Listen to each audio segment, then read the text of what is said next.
Buenas noches con todos, chicos. Bueno, esos son los tres ponentes, los tres, el podio, perdón.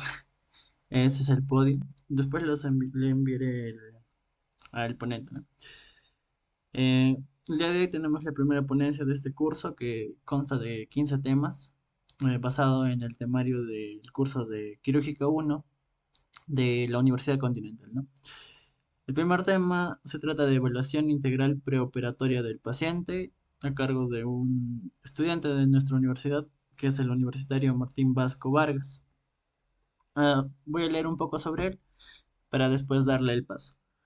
Es estudiante de séptimo año de la Facultad de Medicina Humana de la Universidad Continental en Huancayo. Prácticas preprofesionales en el Hospital Alberto Hurtado Abadía. Prácticas preprofesionales en la Clínica Internacional San Rafael. Es ponente de SOCIMEC en talleres de suturas, en este proyecto que es el de hermano mayor, y taller de clown. Es coautor del manejo de pancreatitis aguda con drenaje de la vía biliar precoz. Está certificado en el tercer curso nacional de actualización clínico quirúrgico en pediatría y certificado en la primera jornada quirúrgica Tips and Tricks. Y bueno, ahora le doy el paso a Martín para que pueda compartir sus PPTs.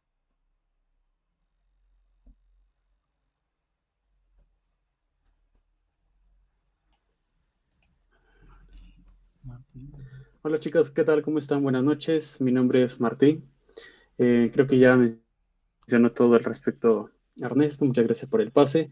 El día de hoy vamos a hablar de la evaluación integral preparatoria del paciente, de cómo que se habla tanto de los consentimientos, los laboratorios, entre otros. ¿Ya? Entonces voy a presentar ahora diapositivas para comenzar con la ponencia.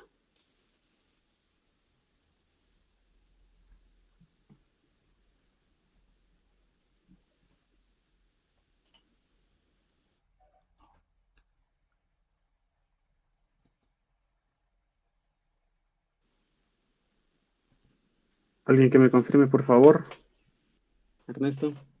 Sí, sí se ve. Ya, ok. Listo. Como mencionabas, vamos a hablar de la evaluación integral preparatoria del paciente. ¿Ya?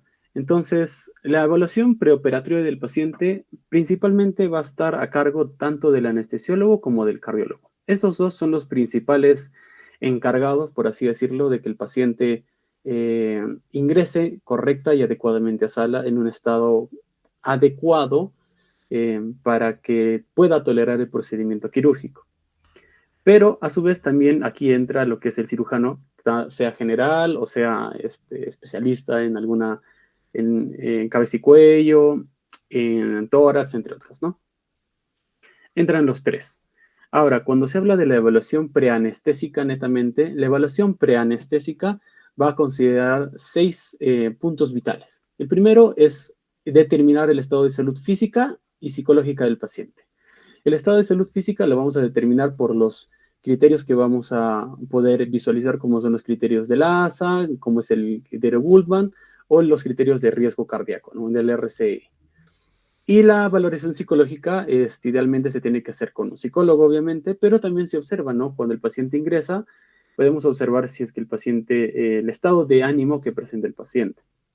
Muchas veces se deja de lado, pero es importante considerarlo porque el paciente no puede entrar a una sala de operaciones si es que él se encuentra con un estado de ansiedad, por ejemplo. Hay muchas veces los niños que ingresan a salas de operaciones y que ingresan ansiosos y tensos, ¿no? Entonces, para eso, primero se tiene que identificar que el paciente está ansioso y con ello recién se le da el tratamiento respectivo para que el paciente pueda estar adecuadamente estable y entre a la cirugía también adecuadamente estable. ¿Qué más? Tenemos que ver la corrección de alteraciones visibles. ¿A qué se refiere con corrección de alteraciones visibles? Si es que mi paciente, digamos, está deshidratado,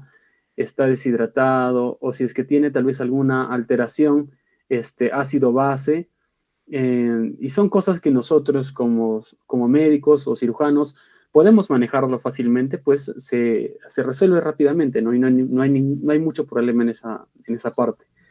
Lo siguiente es la elección de la técnica anestésica. Dependiendo del paciente, dependiendo de la cirugía, aquí vamos a poner ya, Aquí va a depender de varios factores. Uno de los principales es el paciente, ¿no?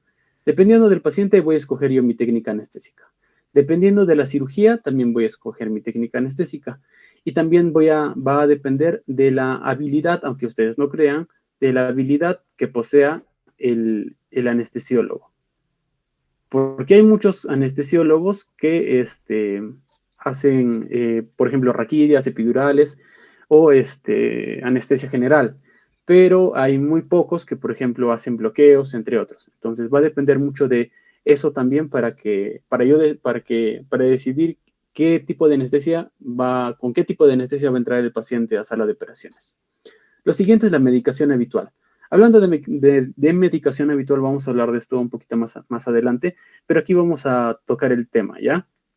Cuando se trata de medicación habitual,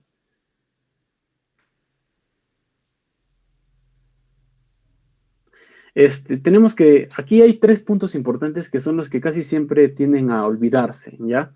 Número 1, y es que si es que el paciente está tomando un medicamento que es necesario, obligatorio, y que sin ese medicamento el paciente se puede complicar, el paciente tiene que seguir tomándolo. Quiere decir aquí entonces, estoy hablando de medicamentos obligatorios. Por ejemplo, si es que mi paciente es un hipertenso mal controlado y toma su medicación y la medicación que toma es la exacta y la necesaria para que el paciente se controle. Si es que no la toma un día, se complica. Entonces, no le voy a decir, muy bien, señor, va a entrar a la sala de operaciones, deje sus pastillas y ya vemos cómo resolvemos en sala. No. El paciente tiene que tomar todos sus medicamentos. Ahora, 2. Cuando el paciente ingresa a sala de operaciones y técnicamente lo hospitalizamos, el paciente, hablando de los pacientes netamente diabéticos que toman metformina, no pueden continuar con la metformina en hospitalización y tampoco pueden continuar y tampoco deben de utilizar metformina mientras están en sala de operaciones o antes de entrar a sala de operaciones. ¿Por qué? Porque la metformina provoca liberación de ácidos, lo que termina provocando que mi paciente entre en un estado de acidótico. ¿Eso será bueno? ¿Será malo? Obviamente es malo. Mi paciente tiene que entrar a sala de operaciones de la mejor forma posible, ¿no? En el nivel más estable posible. Entonces dirán, ok, mi paciente no puede entrar con metformina, entonces, pero necesita tomar algo para controlar su diabetes, para controlar los niveles de glucosa. ¿Qué hago? Entonces aquí se buscan medicamentos alternativos. Entonces buscamos alternativos, ¿no? Alternativos. Por ejemplo, en vez de metformina, yo le inicio insulina. En vez de metformina, le doy insulina. Pero mi paciente no necesita insulina. ¿Por qué le doy insulina? Bueno, porque la insulina no me provoca liberación de ácidos. Entonces, la insulina es excelente solamente para antes de entrar a sala de operaciones y su estancia hospitalaria. El paciente se va de la hospitalización y comienza su recuperación y vuelve a la toma vía oral. Solamente la insulina es momentánea mientras el paciente se encuentre previo a la cirugía y mientras está en hospitalización. El tipo de insulina que se va a dar ya no es de lo que se decía, el tipo de insulina que se va a buscar administrar, mejor dicho, la dosificación que se va a dar ya no es a escala móvil, como decían muchos, ¿no? Escala móvil, decía. Ok, insulina a escala móvil. ¿Y qué significa escala móvil? Que cuando tú das insulina a escala móvil, empiezas, digamos, con 10. Luego no funciona 20, no funciona 30, no funciona 40. Y luego después pasan 12 horas, de nuevo 10, luego 20. Eso es escala móvil. ¿Por qué escala móvil? Porque se va moviendo, pues, ¿no? Esto, las últimas guías han demostrado que no funciona. No funciona. Lo que se utiliza actualmente para la insulina se puede denominar como estadificar. Estadificar. ¿Qué quiere decir estadificar o encontrar la base del paciente? Que yo empiezo igual como una escala móvil, empiezo con 10, empiezo con 20, mi paciente tolera, ok, con 20 está mi paciente en un nivel adecuado de glucosa. Mi paciente está adecuado de glucosa con 20, ok, entonces yo le comienzo a dar 20 como si fuera un tratamiento a horario. 20, 20, 20, 20. Entonces, primero busco cuál es el límite de mi paciente y luego a horario. No voy moviéndole la insulina como yo quiera, como es en la escala Monnier, ¿ya?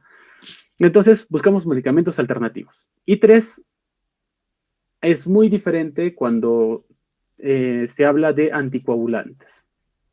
Cuando se habla de anticoagulantes, vamos a tocarlo más adelante, es un tema aparte, ¿ya? Y voy a también mencionarlo.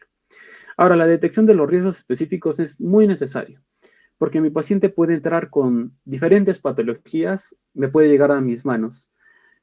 Todos los pacientes que me lleguen con una colecistitis o con una apendicitis no son pacientes completamente sanos. Siempre tienen diabetes o hipertensión, hipotiroidismo, algo van a tener.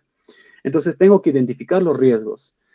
Mi paciente diabético mal controlado y que encima tiene una apendicitis, yo voy a decir, ok, mi paciente diabético mal controlado y que tiene apendicitis, entro a hacer cirugía abierta.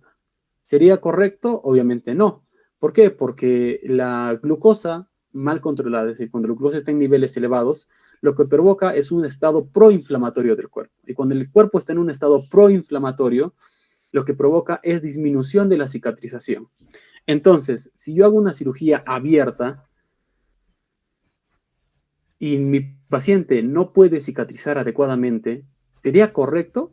No, cierto, porque la incisión para sacarle el apéndice va a ser aproximadamente de unos 7 a 10 centímetros. Pero entonces, ¿qué diría? Ya no, mi paciente diabético mal controlado. Entonces, ¿le haría cirugía abierta? Obviamente que no. Trato de hacer el mínimo daño posible. Entonces, hago cirugías laparoscópicas con puertos de 5 a 10 milímetros. Ya, es otra cosa. Entonces, ahí mi paciente se recupera mucho más rápido. Es por eso que tenemos que detectar los riesgos específicos que pueden poseer los pacientes. Ahora, el consentimiento informado es sumamente necesario, y ahorita vamos a tocar el tema. Y hay dos consentimientos, un consentimiento para cirugía y un consentimiento para anestesia. Vamos a tocarlo más adelante. Con respecto a la medicación preanestésica, es aquí, podemos utilizar benzodiazepinas en caso de que mi paciente pueda venir con ansiedad. En caso de mi paciente puede estar ansioso, no pueda controlarse, está ansioso, se esté moviendo de aquí para allá. ¿Qué hago? Le doy un cachito de alprazolam, media tabletita de alprazolam, suficiente. Mi paciente se relaja, está tranquilo, listo, vamos a pasarla. ¿Puedo utilizar dexametasona? Sí, puedo utilizar dexametasona. ¿Principalmente para qué? Porque la dexametasona en dosis un poquito más altas es antiemético. Y esto me va a ayudar, obviamente, a que mi paciente, cuando yo le esté intubando, no haga reflujo. Porque si hace reflujo, todo el contenido gástrico que regresa, ingresa por la vía respiratoria y mi paciente va a tener una neumonía aspirativa por mi culpa. Entonces, para eso, yo obviamente tengo que darle antieméticos. El ondansetron también es un antiemético, ¿no? La dexametasona es un corticosteroide, el ondansetron es un antiemético de acción central. Es un antiemético de acción central, el ondansetron. Es muy bueno, es excelente. Y el dimedenhidrinato, de la misma forma, también es un antiemético, pero es de acción periférica, ¿no? Listo. La ranitidina es muy buena para, como profilaxis de broncoaspiración. Disminuye la acidez gástrica y no la disminuye inhibiendo como la bomba de protones, ¿no? Sino que disminuye la acidez directamente al inhibir es un H1, ¿no? Es un residual antihistamina 1. Entonces, le inhibe directamente, entonces la misma acidez, o sea, no es necesario que mi paciente secrete, ya no. Secretó, ya está ácido. Entonces, si yo le doy omeprazol, ya no va a secretar, pero sigue el ácido ahí, pues. Entonces, ¿qué hago? Le doy ranitidina que inhibe directamente la acidez del estómago, ¿no? Con lo cual, la probabilidad de que mi paciente haga un reflujo es menor. Y por consecuente, la probabilidad de que mi paciente se broncoaspire también es menor. Por eso sirve la ranitidina. Muy bien, actualmente hablamos ya en base a la medicina basada en evidencia y ya no la medicina empírica, ¿ya?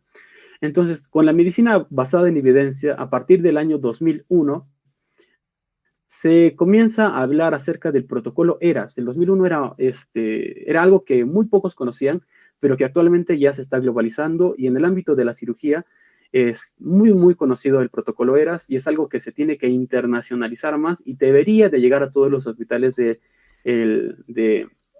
Perú, porque muchos de ellos no aplican su protocolo ERAS. Ellos siguen chapados a la antigua pensando que así las cosas deberían de seguir siendo, pero no es verdad.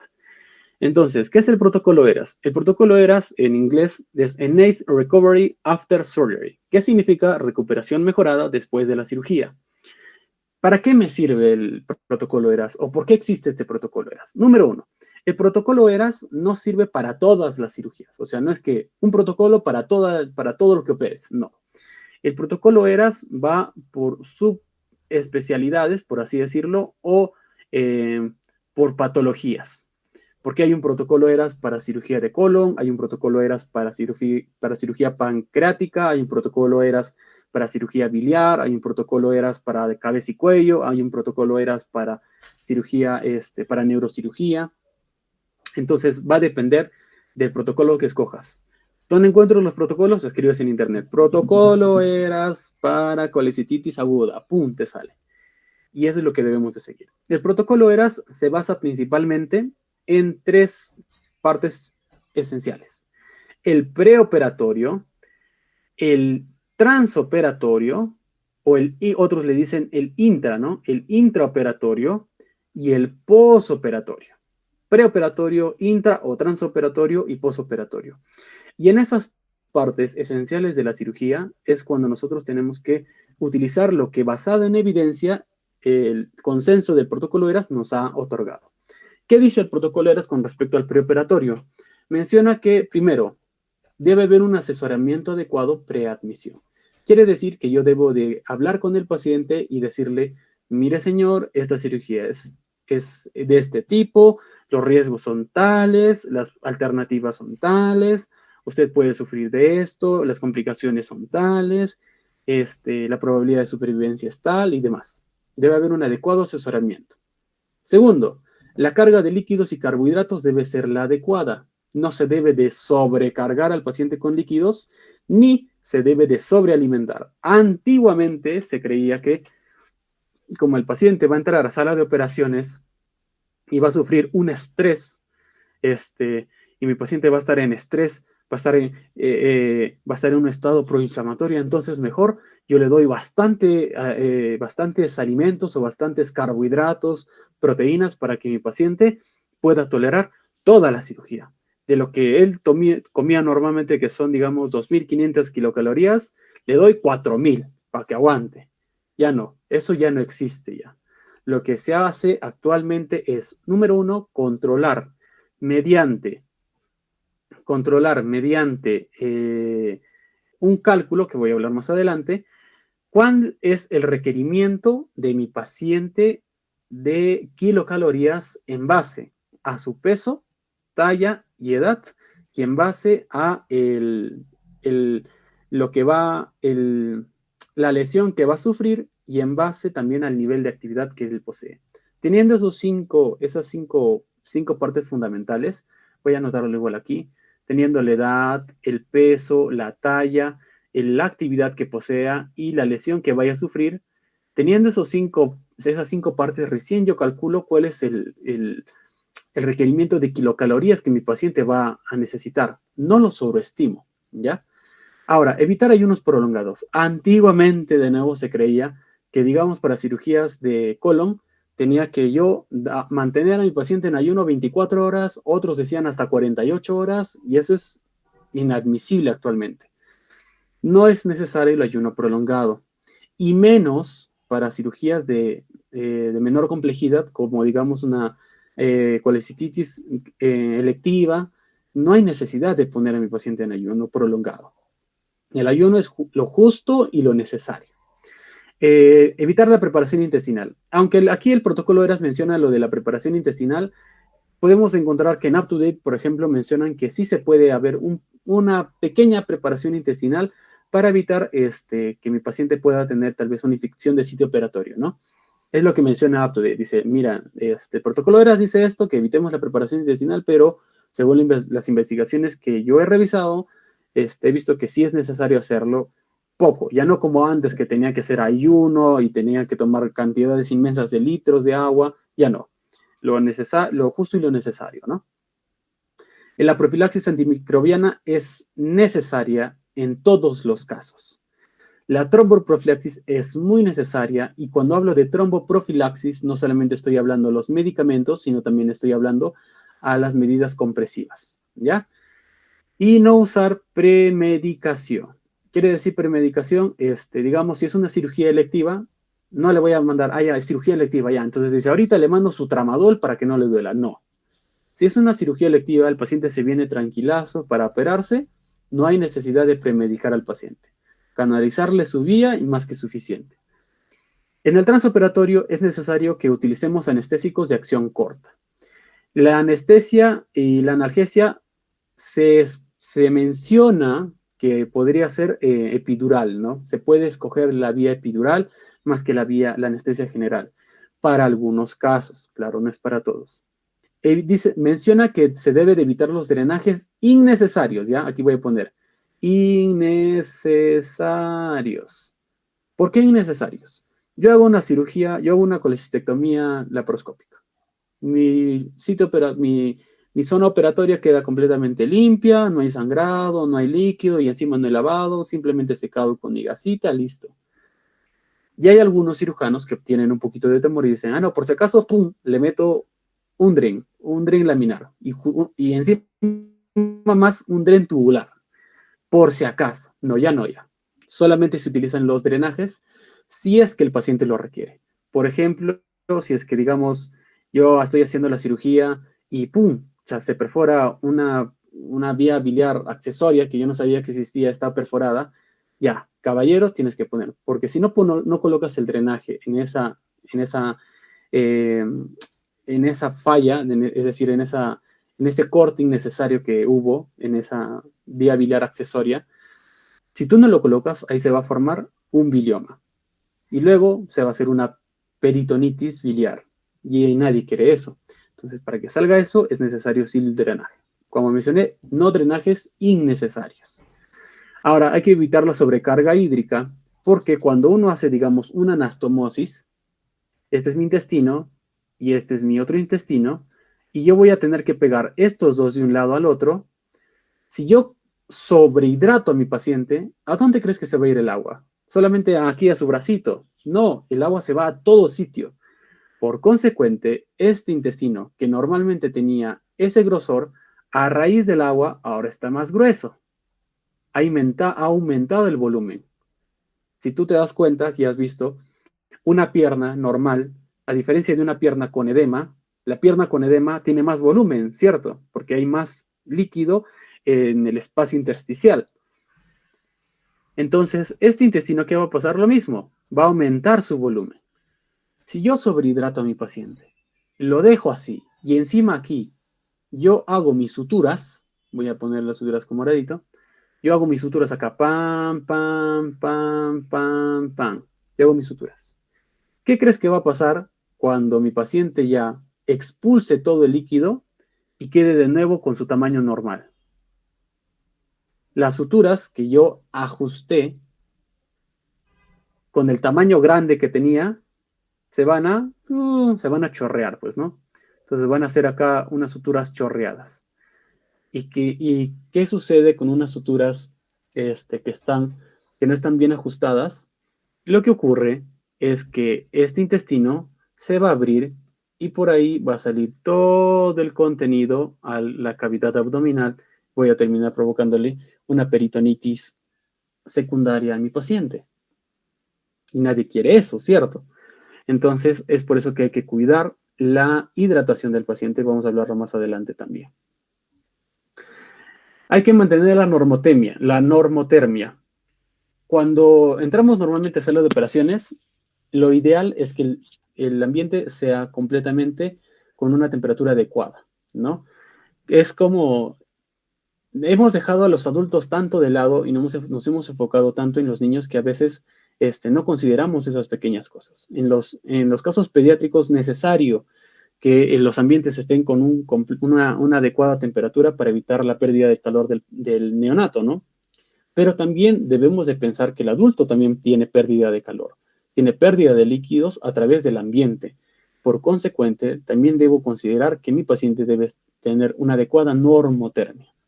En el postoperatorio, lo que tengo que priorizar, número uno, es la analgesia y anestesia epidural, que se puede utilizar para disminuir el dolor del paciente, pero que no es tan necesaria en nuestra práctica habitual.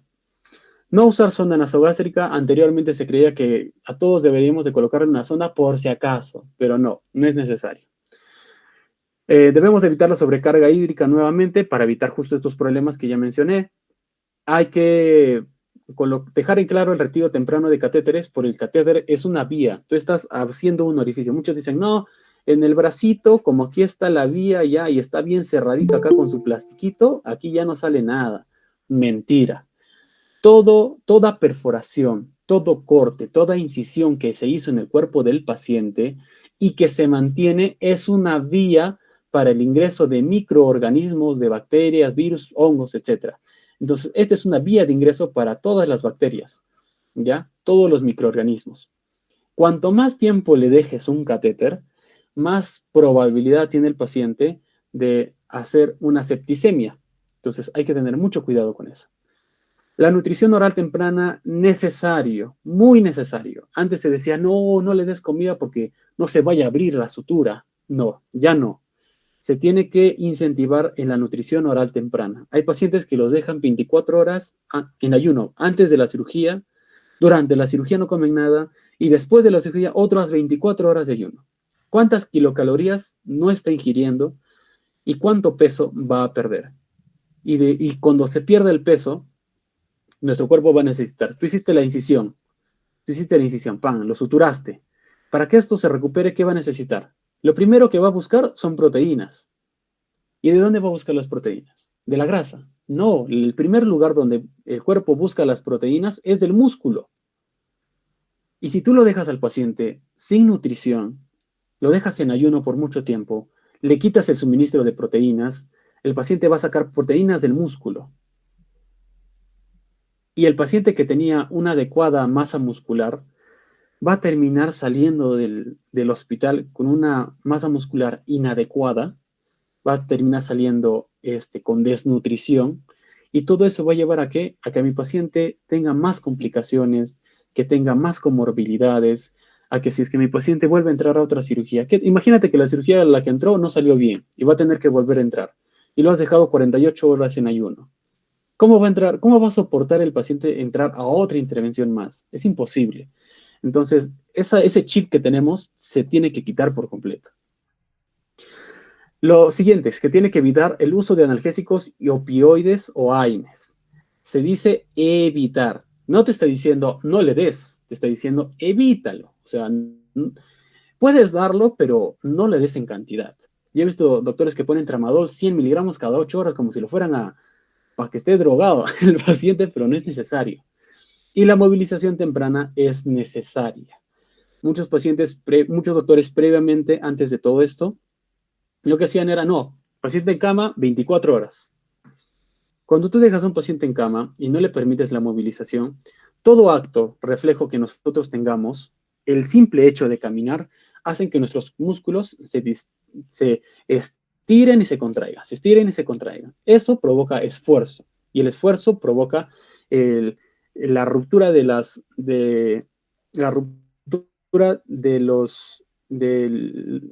fibras de las microfibras del músculo, y por consecuente va a aumentar el tamaño del músculo.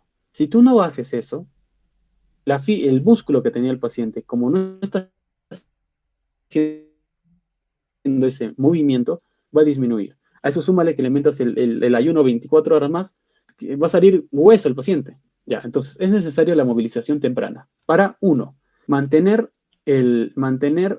la nutrición del paciente, y dos, para la movilización intestinal. Pocos saben esto, pero cuando tú entras a operar y tocas una víscera, así sea con la pinza laparoscópica, imagínate que es un perrito asustado, ¿no? Tú lo tocas y ¡pum!, se esconde. y ya no quiere moverse de su sitio donde se escondió. Es lo mismo, el intestino es igual. Tú lo tocas, ese intestino no se va a mover. No se va a mover. Entonces, si mi intestino no se mueve, ¿qué puedo hacer yo?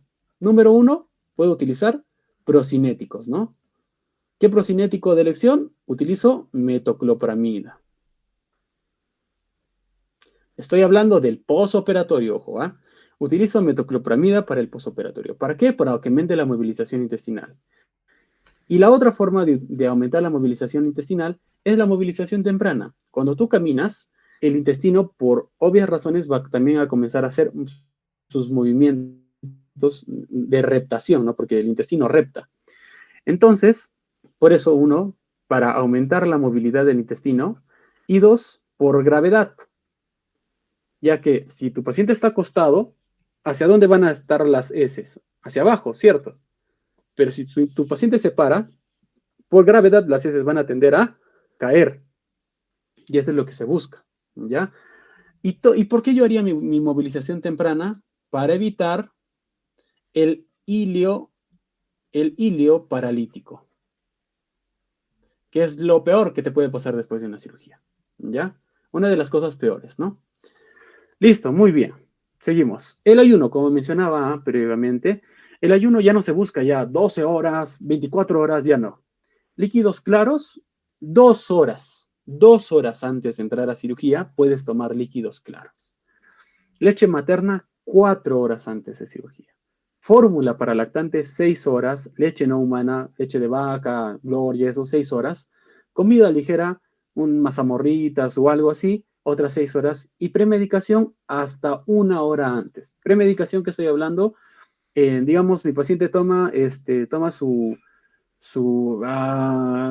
atorvastatina y toma asimismo no sé, toma su carvedilol. Son 2 pastillas. Para que se tome estas 2, a lo mucho va a usar 10 cc de agua.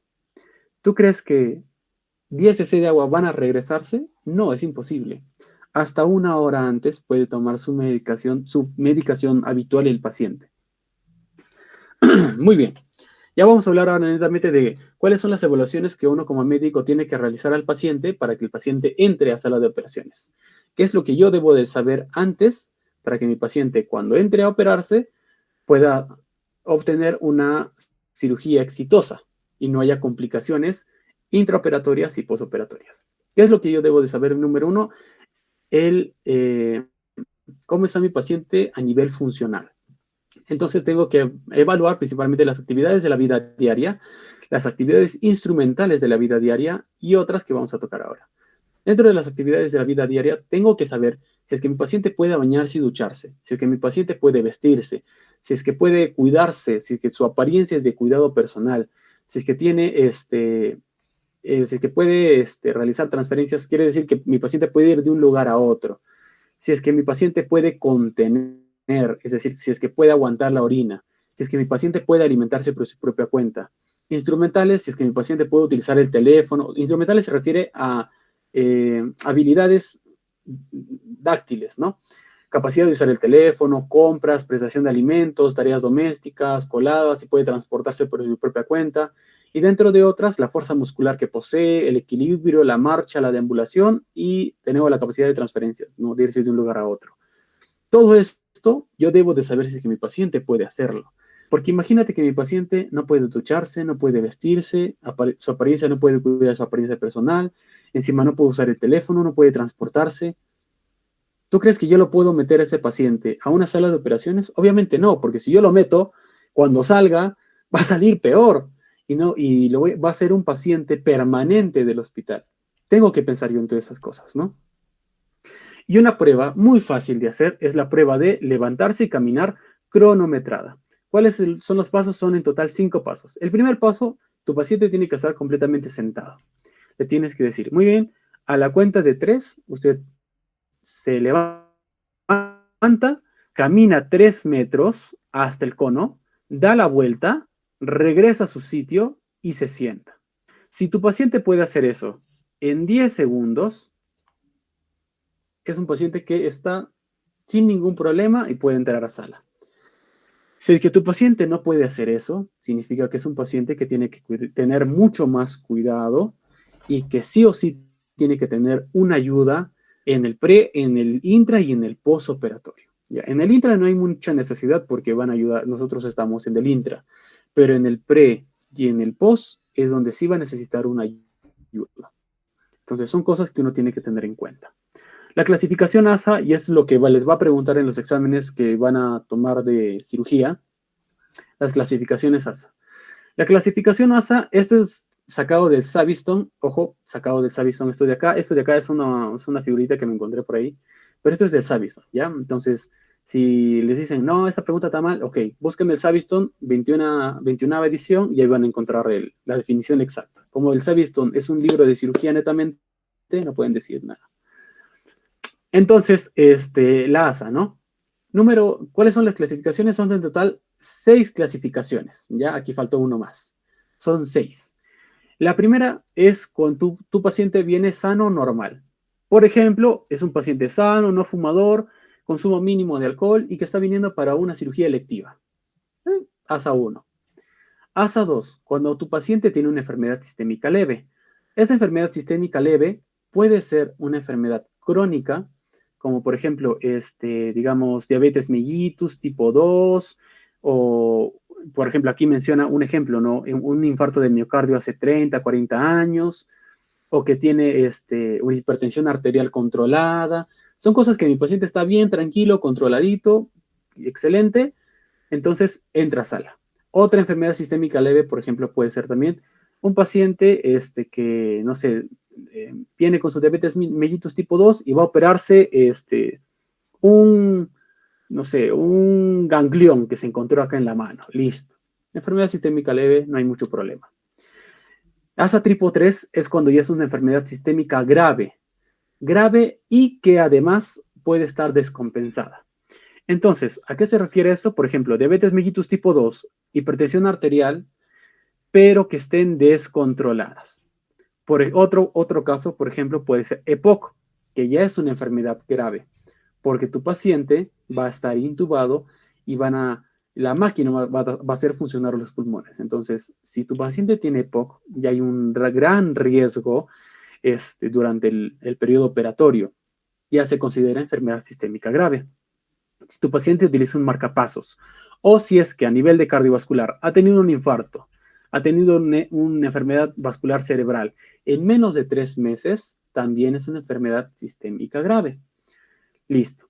Otra enfermedad sistémica grave, por ejemplo, agudas, puede ser una apendicitis aguda con 2 horas de evolución.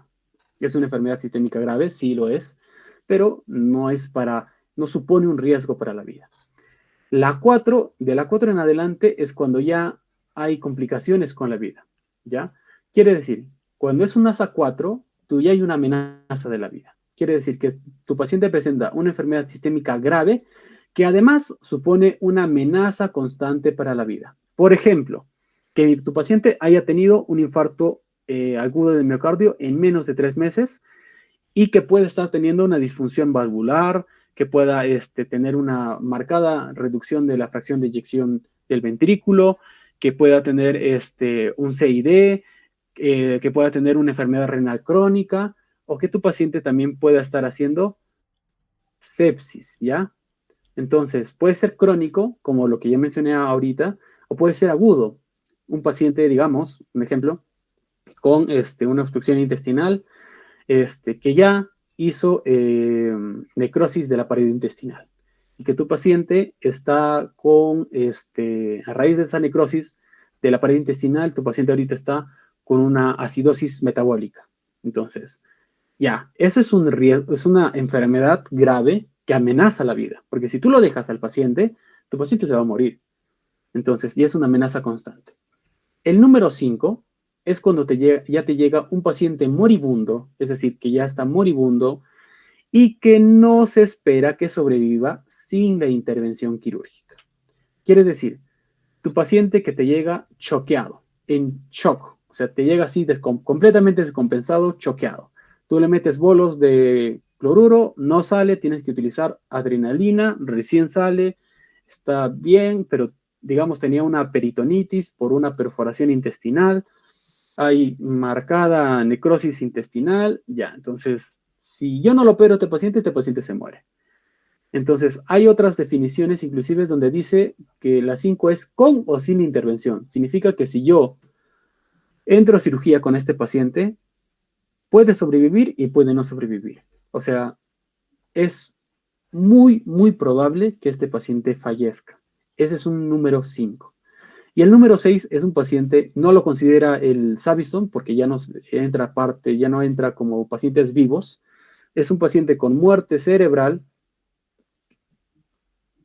y que está destinado para donación de órganos. Donación de órganos. Ese es el número 6. Muerte cerebral con donación de órganos. Tu paciente ya está muerto.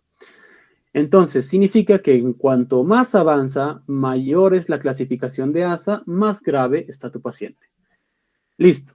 Aquí vemos un pequeño cuadrito donde hay una relación, ¿no?, entre la mortalidad y el grupo del ASA. Digamos, aquí se puede hacer, se puede cruzar datos. Por ejemplo, yo tengo un paciente con diabetes mellitus tipo 2 mal controlada. ¿Qué número sería? Un ASA 3. Listo. Que además tiene, digamos, una apendicitis aguda de 5 horas de evolución. Aquí. Significa que su riesgo de mortalidad está aproximadamente en un 5%. Paciente que tuvo, paciente que tuvo paciente con EPOC grave, descompensado, que además tuvo un vólvulo de sigmoides con necrosis intestinal, la mortalidad ya asciende a más de un 50%. ¿Ya? Listo. Para eso nos sirven los criterios ASA. Vamos a tener también asimismo las estimaciones de riesgo quirúrgico según el tipo de intervención. Hay riesgos quirúrgicos bajos, intermedios y altos. El riesgo quirúrgico bajo es lo básico: cirugía mama, dental, cirugía superficial, reconstructoria, ginecológica menor, traumatológica menor, como cirugía de meniscos.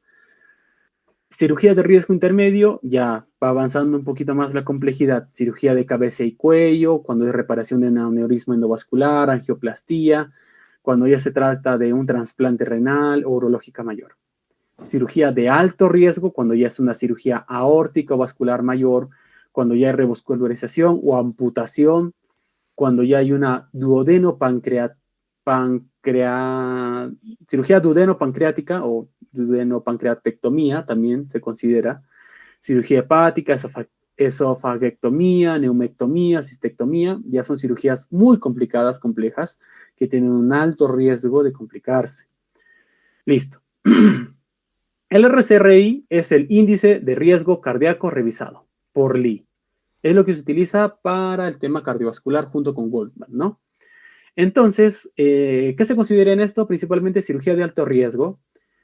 Mi paciente haya tenido una historia de ACV o TIA, o accidente cerebrovascular transitorio, ¿no? TIA, que haya tenido una cardiopatía isquémica y que esta no haya sido revascularizada, es decir, que tuvo su cardiopatía isquémica, pum, se infartó esa zona, pum, murió, ahí quedó, no se hizo revascularización. Que mi paciente tenga insulina preoperatorio. Ojo, esta insulina preoperatorio tiene que ser con antecedente, ¿ya? Antecedente. Aquí no estamos hablando de, mi paciente tenía metformina, yo le cambié insulina para que entre a sala, entonces entra dentro del cuadro, no. Quiere decir que mi paciente ya venía con esa insulina. Mi paciente es diabético, mal controlado, no controlaba con vía oral, entonces pasamos a insulina. Y va con insulina un año. Ahí sí entra el criterio. Historia de insuficiencia cardíaca también y creatinina mayor de 2. ¿Cuál es el máximo de creatinina? 1, ¿no? Entonces, hasta 1 debemos de considerar creatinina más de 2.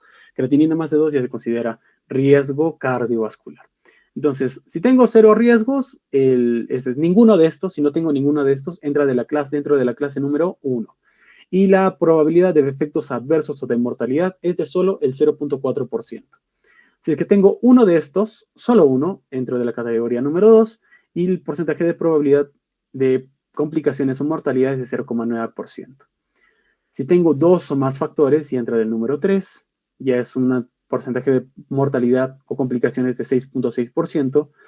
Y si tiene 3 o más factores de riesgo, ya es un número 4. Y la probabilidad de mortalidad o complicaciones es del 11%. Junto con esto tenemos el GULTMAP, ¿no? Que es muy bueno para evaluar a nivel cardiovascular, en donde tenemos principalmente los criterios de edad mayor de 70 años, que mi paciente haya tenido un infarto de miocardio menos de 6 meses, que mi paciente presente ingurgitación yugular o tercer ruido, porque esto me indica que mi paciente puede tener alguna hepatopatía o algún problema cardíaco, ¿no? Como por ejemplo, dilatación del ventrículo derecho o insuficiencia o estenosis de la válvula tricuspidia, por ejemplo, ¿no? Estenosis aórtica grave, en ritmo no sinusal, que es mi paciente tenga una arritmia. Aquí mejor ponemos así, arritmia, para que sea más fácil de entender, arritmia. Que tenga más de 5 extrasístoles ventriculares por minuto, que de por sí las extrasístoles en personas adolescentes son comunes, pero si es que tiene más de 5 extrasístoles, ya aquí hay un problema. Puede ser una patología de reentrada nodal, etc. Hablando de laboratoriales, si que mi paciente tiene una presión de oxígeno menos de 60 o una PCO2 mayor de 50, criterio. Si que mi paciente tiene un potasio menos de 3 o un bicarbonato menos de 20, criterio. Si es que mi paciente tiene una creatinina más de 3, también criterio. Si es que mi paciente tiene una hepatopatía crónica o encamamiento por causas no cardíacas, también 3. Encamamiento quiere decir que mi paciente está postrado en cama.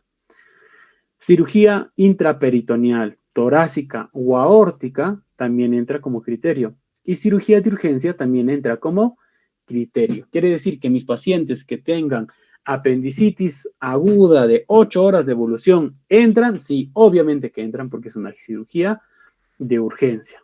Y esto vale 4 puntos. ¿Cuál es el que me da mayor puntaje? Mira. 11 puntos te da la ingurgitación yugular o tercer ruido.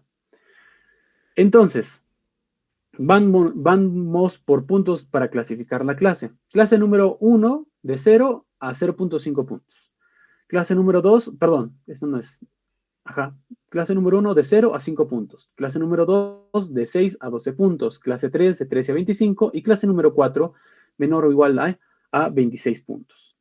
Ahora, conforme avanza, obviamente, también a su vez avanza la muerte de origen cardíaco y la muerte por otras complicaciones. Si te das cuenta, la muerte por origen cardíaco es de casi el 58% cuando está en una clase número 4. Es muy alta la mortalidad, ¿ya? Listo. Para hablar del tema nutricional también yo tengo que ver. Entonces, ya hablé de mi paciente, cómo está llegando con la enfermedad, la clase de enfermedad. Ya hablé de la valoración cardiológica con el Goldman y con el RCRI. Listo, ya tengo esa parte hecha. Ahora tengo que evaluar la nutrición de mi paciente. ¿Cómo evalúo la nutrición de mi paciente? Fácil, con el índice de masa corporal. Actualmente hay nuevos criterios diagnósticos de obesidad. Gracias a Dios se queda el índice de masa corporal más de 30 como criterio número 1, pero se considera ahora además que el índice de masa corporal mayor o igual a 25, más un índice de cintura-estatura mayor de 0,5, ya está considerado obesidad. ¿Ya? Listo. Ahora, el índice de masa corporal se calcula por las variables, ¿no? Bajo peso, menos de 18,5. Peso normal entre 18,5 y 24,9. Sobrepeso de 25 hasta 29,9. Y obesidad tipo 1 a partir de 30 hasta 35, tipo 1, de 35 a 40, tipo 2, y más de 40, obesidad tipo 3. Fácil de recordar, 18,5, aquí es de 18,5 a 25, aquí es de 25 a 30, de 30 a 35, todo va subiendo de 5 en 5, de 35 a 40, y aquí mayor o igual de 40. Si te das cuenta, de aquí en adelante todo sube de 5 en 5. Ya fácil de recordar, para que no se nos olvide. El cálculo es muy fácil, es el peso por la altura, o denominado también puede ser peso entre la altura al cuadrado. ¿Ya? Un ejemplo, mi paciente que pesa 85 kilogramos, y que está pesando, o que está midiendo solo 1,65. Hago mi fórmula y tiene 31,2 de índice de masa corporal. Ella o él estaría estratificado como una obesidad tipo 1, ¿no? Listo. Ya hablamos del tema nutricional. Ya hablamos del tema nutricional. Ahora, otra herramienta para evaluar el riesgo nutricional de los pacientes es el NRC del 2002. No, este está un poquito más detallado, no voy a adentrarme mucho en este tema, es para que ustedes más o menos lo puedan revisar en sus casitas. Voy a pasar a las siguientes, ¿ya? Ahora, hablando del tema, tenemos que evaluar los órganos fundamentales, ¿no? Como son corazón, cerebro, hígado y sistema cardiovascular, sistema vascular netamente, ¿no? Hemoglobina, entre otros. Entonces, para evaluar el hígado, tengo que utilizar mi puntuación de Chilpug, ¿no? Chil, Turcot, Pug, ¿no? Resumida, Chilpug, donde evalúo principalmente lo que es lo que se conoce como, a grosso modo, la batea, ¿no? Batea. Tengo que evaluar aquí bilirrubina, que está aquí, bilirrubina. Tengo que evaluar si mi paciente tiene ascitis, es acá. Si es que mi paciente tiene ascitis, la otra A es de albúmina, que está aquí. La E es de encefalopatía. Y nos quedaría con el índice normalizado internacional, que está hablando netamente del T, se conoce como tiempo de protrombina, pero otra forma de utilizarlo es el INR, ¿no? Con estos cinco, yo puedo caracterizar a mi paciente si si está en una clase A, en una clase B o una clase C de hepatopatías. Muchos dicen, no, el Chilpug haya cirrosis. No, no es solo para cirrosis, es para cualquier tipo de hepatopatía, ¿ya? Y para estratificar, si es que mi paciente puede tener algún riesgo de supervivencia con esta hepatopatía.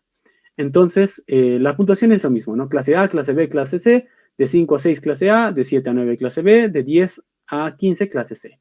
Y el riesgo de supervivencia va estimado también de la misma forma. Asimismo, cuando yo mencioné en un inicio hablando de los fármacos, hay anticoagulantes orales, ¿no? Entonces, los anticoagulantes orales no se suspenden, ¿ya? No se suspenden. Entonces, como no suspendo, sigo con el mismo no. No se suspenden, pero se cambia. Entonces, si es que mi paciente, digamos, estaba tomando warfarina, dabigatran, rivaroxaban, apixaban, etcétera, lo que yo tengo que hacer, mire lo que dice acá. La suspensión preoperatoria, es decir, antes de que mi paciente entre a sala de operaciones, de la warfarina tiene que ser de 5 días. Del dabigatran, 2 días. Del rivaroxaban, otros 2 días. Y del apixaban, 2 días. Y yo digo, ya, ok, muy bien, todo genial, excelente. ¿Y con qué lo cambio?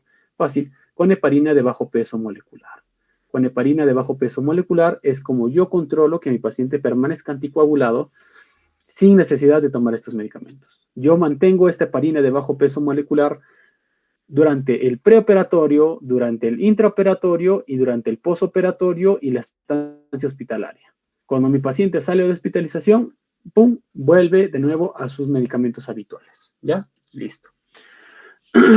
Perdón, aquí en el CRSRI, aquí es la clasificación de las heridas. ¿Ya?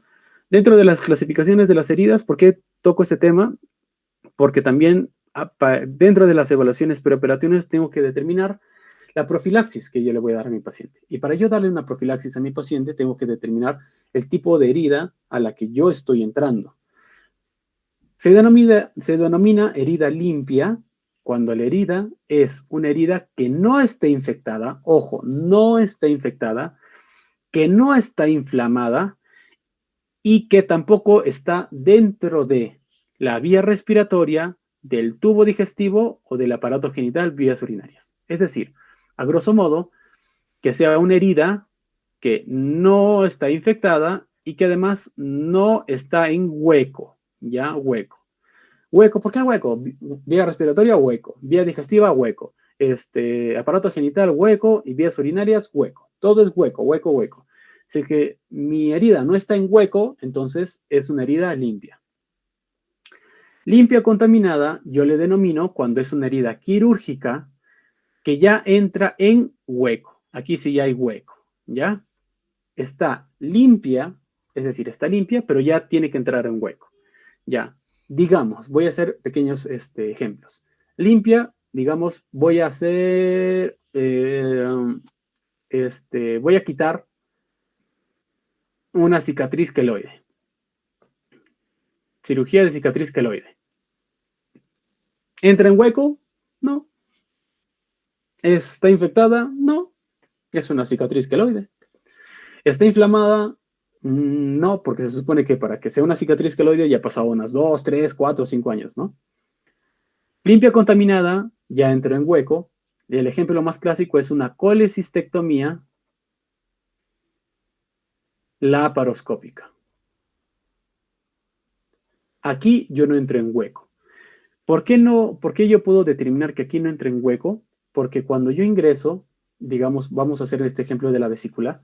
Cuando yo entro a hacer la cirugía de la vesícula, esta es la vesícula biliar, este es el árbol biliar, este es el colédoco.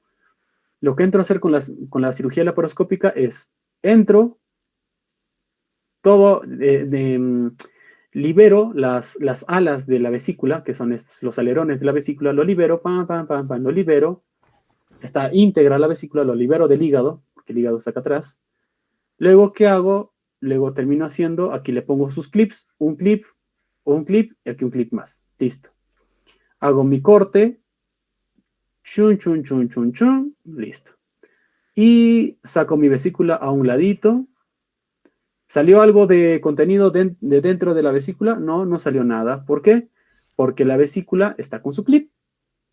Esta vesiculita yo la meto en una bolsa, puede ser bolsa de guante, bolsa quirúrgica, la meto en una bolsa y lo saco por el orificio umbilical, ¿no? Lo saco por el orificio umbilical, listo. Acá adentro salió algo de bilis, salió algún contenido que haya estado dentro de ese hueco, ¿salió algo? No salió nada. Como no salió nada, pero igual he estado tocando un hueco, es decir, una vía que tiene hueco, entonces yo la considero limpia, contaminada. Listo. Ahora, se consideran heridas contaminadas si es que son heridas accidentales, si es que están frescas y abiertas, si es que, digamos, ha habido algún quebrantamiento importante de la técnica estéril, ojo, o ha habido un derramamiento macroscópico del tubo digestivo e incisiones, o se encuentra, y que se encuentran estas además en una inflamación aguda, mas no es purulenta. Ejemplo, herida contaminada. Digamos que yo estaba haciendo aquí mi procedimiento, pam, pam. Pero en eso,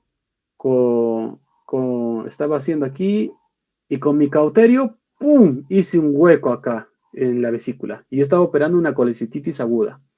No había pus, pero es una colecistitis aguda, o sea que está inflamado. Y todo el contenido se vació. Se vació. Yo a tiempo logro aspirar. Aspiro todo con mi aspiración, aspiro todo, pero igual quedó aquí un poquito, aspiro con mi tubito, pero igual aquí quedó un poco regado de bilis. Un poquito para acá, un poquito para acá, un poquito para acá, un poquito para acá. Esa herida ya es una herida contaminada. Ya no es limpia. Cuando ya pasa a ser contaminada hacia abajo, yo dejo de utilizar profilaxis. Aquí utilizo profilaxis y aquí ya utilizo tratamiento. ¿Qué significa profilaxis? Profilaxis quiere decir que solamente doy antibiótico ATB por una sola vez. Y esto tiene que ser preoperatorio, ¿ya? Pero si es que mi herida es contaminada o peor, es sucia infectada, aquí yo tengo que dar tratamiento. ¿Y qué quiere decir tratamiento? Quiere decir que yo doy antibióticos a horario. Cada 8 horas, cada 12 horas, cada 4 horas, etcétera, según lo que corresponde al antibiótico que yo estoy seleccionando. ¿Ya? Espero que haya quedado eso bien claro porque muchos no lo entienden. Listo. Entonces, se salió, esto ya es una herida contaminada. ¿Cuándo determino yo que es una sucia infectada? Otro ejemplo. Dice aquí que son antiguas heridas traumáticas con tejido desvitalizado retenido. Mira esta palabra que dice acá, antiguas. Que haya tenido tejido desvitalizado y que implica infección clínica persistente, presente o vísceras perforadas. y que los organismos causantes de la infección postoperatoria estaban presentes en el campo quirúrgico antes de la intervención. ¿Ya? Ejemplo más clásico de una sucia infectada. Sucia infectada, la típica, una apendicitis aguda que sea perforada y que encima tenga 18 horas de evolución. ¡Ah, su madre! Y que encima tenga peritonitis. Y que yo cuando entro voy a ver, encima veo restos fecaloideos y con pus encima. Ya, esto es una herida sucia infectada. Entonces, espero que haya quedado claro. ¿Por qué es sucia infectada? Porque ya ha salido de lo que es todo, entre comillas, aséptico. Ese es el apéndice. De aquí se abrió un hueco, de aquí salió todo hacia afuera. Si salió el contenido que estaba dentro afuera, podría decir contaminada, pero no. Para que en el apéndice el contenido pueda salirse afuera y para que se perfore, significa que mi apéndice ya pasó por la etapa necrotizante. Como ya pasó por la etapa, vamos a recordar las etapas, ¿ya? Una es la etapa edematosa, dos es la etapa flemonosa, tres es la etapa necrótica y cuatro es la etapa perforante. Entonces, si yo voy en orden, puedo observar que aquí ya llegué a mi etapa necrotizante. ¿Qué quiere decir necrotizante? Que ya muerto, ya murió. Entonces significa que este apéndice está muerto, que hay tejido desvitalizado. Entonces, por el tan solo hecho de que si ese apéndice, mi paciente llega con apendicitis, está con apendicitis, no, tengo apéndice, me duele, ya, vas, lo evalúas, y ves que tiene un abdomen en tabla, o ves que tiene Bloomberg positivo, que son diagnósticos para peritonitis, tú dices, no, esto ya se perforó. Le haces una ecografía, líquido libre en cavidad, perforadazo. ¿Tú le darías a este paciente profilaxis? Sí, ¿ya? Ese es otro que quiero hacerle recordar. Aquí se da tratamiento, pero también se da más profilaxis. Aquí ya es combinado los dos. Le das profilaxis, es decir, ya inicias con tu antibiótico antes de la cirugía, durante la cirugía das antibiótico y después de la cirugía das antibiótico. Si tú haces toda esa cadena, el paciente no va a tener complicaciones. Si durante toda esa cadena tú incumples alguno de esos, o no le diste profilaxis, o se te olvidó, o durante el intraoperatorio se olvidaron y después recién le diste, espérate que ese paciente te va a hacer ahí unos focos sépticos, ¿ah? Entonces tienes que tener cuidado. Ya listo. Espero que esto haya quedado claro.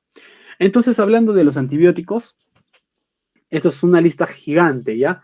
Pero aquí está todo. Yo les quise poner esto para que lo tengan todo resumidito. Cuando Ernesto les pase las diapositivas y ya les toque sus clases de clínica y les diga, ¿qué antibiótico uso para tal? Buscas tu diapositiva, ¡pam! Aquí está el cuadro, listo. Porque esto es del Savistón, ¿ah? Es del Savistón. Puedes utilizar lo del UpToDate también. Yo utilizo lo del UpToDate, a mí me gusta el UpToDate, pero también puedes utilizar lo del Savistón.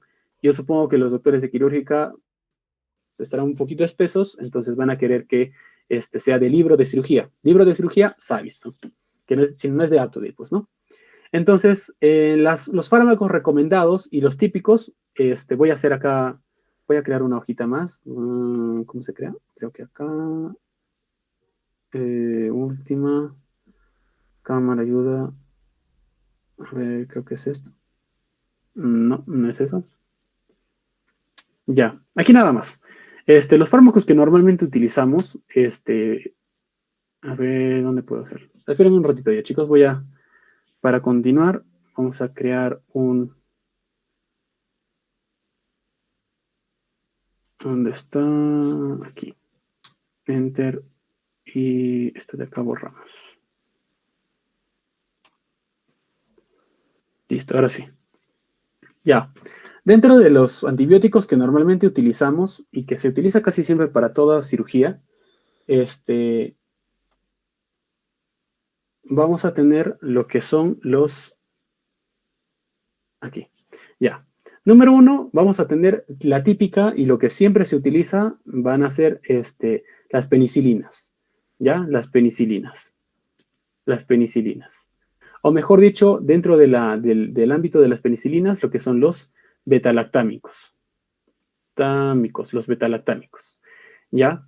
Y dentro de todos estos betalactámicos, ¿cuáles son los ideales que nosotros buscamos por su acción, eficacia y porque pueden administrarse fácilmente por vía endovenosa? Son las cefalosporinas. Las cefalosporinas es el antibiótico ideal, primordial ante toda cirugía. Ya es el número uno, la estrellita, por así decirlo. Dentro de las cefalosporinas, lo que casi siempre se utiliza es la cefazolina, podemos utilizar lo que es la ceftriaxona, son de diversas familias, ojo, ceftriaxona, estoy tratando de resumir. Podemos utilizar otro como es, digamos, la cefuroxima, principalmente estas, ¿ya? ¿Se puede utilizar de cuarta? Sí podemos utilizar de cuarta, como el cefepime, por ejemplo, cefepime, de cuarta generación, potente, se puede utilizar, ¿ya? Pero estas son las que más se utilizan. ¿Y la que más se utiliza? Ceftriaxona, no hay duda. Las guías pueden decir, no, cefazolina. ¿Cuál es la otra que ponen acá? Más común, no, cefazolina es lo más común. Dicen cefazolina. Pero ¿cuál es el problema de la cefazolina? Que tienes que administrar el medicamento cada 6 horas. La ceftriaxona puedes administrar el medicamento cada 24 horas. Entonces, número 1, por costos. ¿Cuántas cefazolinas vas a tener que comprarle al paciente para un día? El paciente va a tener que comprar, si es que estás en el particular, 4. Si es que estás y en las ceftriaxonas, ¿cuántas cefazolinas va a tener que comprar para un día? 1. ¿Cuántas veces van a tener que meterse al cuarto del paciente para ponerle la medicación? 4 veces. 4 veces van a tener que entrar. Y esto incluye, claro, las madrugadas. Tu paciente puede estar feliz descansando a las 10 de la noche y te hace dormir a las 10. Llega a medianoche y la paciente, voy a ponerle su antibiótico, señor. ¿Tú crees que tu paciente va a dormir tranquilo? ¿Le vas a dar la calma si se está metiendo a cada rato? Obviamente no. Entonces, por disponibilidad, por costos, por efecto y porque es más sencillo administrarlo al paciente, optamos casi siempre por ceftriaxona. Yo estoy hablando de un contexto de cirugía, ojo, de cirugía, ¿ya? No quiero que están con faringitis, ya, ceftriaxona para mi faringitis. No, no, ya, por favor. Solo es para cirugía. En el ámbito de cirugía y que estás entrando a operar, ceftriaxona de elección. Podemos utilizar otros antibióticos como es, por ejemplo, la clindamicina y como es el otro que es el metronidazol. Otro clásico que utilizamos también es el ciprofloxacino.